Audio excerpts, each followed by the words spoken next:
I tu smo u položaju gde završavamo ovu sekvencu kjajem, je tako?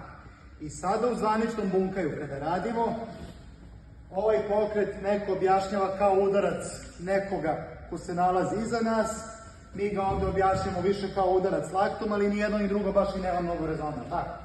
Prvo, ako mi protivnik stoji ispred, zašto bih se ja okretao pa da ga ovde udarim?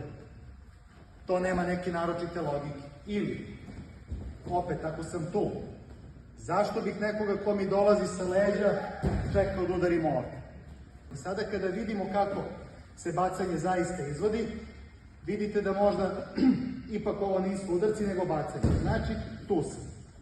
I sada, hvatam ga za rukav, za rever, šta mi je bliže. Sada radimo varijantu kako se radi u kati, posle će onda razloži bacanje. Ulazim, hvatam ga za pojas, okrećem se i bacam ga dole. Da li vam je logičnije da kada analiziramo katu ovo predstavlja taj pokret ili udarac nekoga iza, to već vidite. Sada će onda vam pokaže deo po deo kako ćemo da uvežbamo ovo bacanje. Ja sam samo pokazao kako izgleda bunkaj, on kao džudista će vam pokazati korak po korak kako se bacanje izgleda.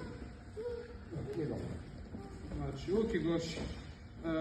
Za početak, prvo jedno od najosnovnijih judo bacanja, skroz opušteno i opet može biti jako bacanje, ali pošto se svi držimo i čuvamo, bit će nešto. Deluje možda jako kad se pada, nije toliko strašno.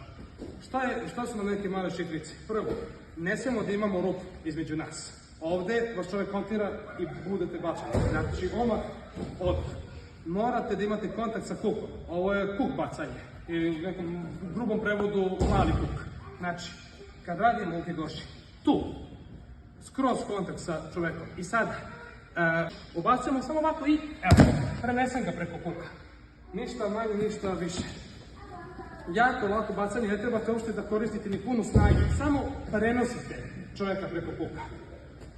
Če da pokažem evo goši ili ne? Kuki goši samo za sve.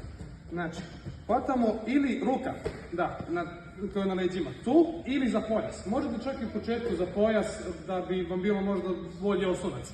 Držimo lepo rukav, čak i predložio malo više zbog kontakta, ali oko laka je sasvim ok. Znači, kontakt tu, prenosimo lagano i jabukac. I skroz ga držim do dole. Pošto ga ne bacam, ni malo sile ne koristim. To je to. Ne može lakše. Pitanja?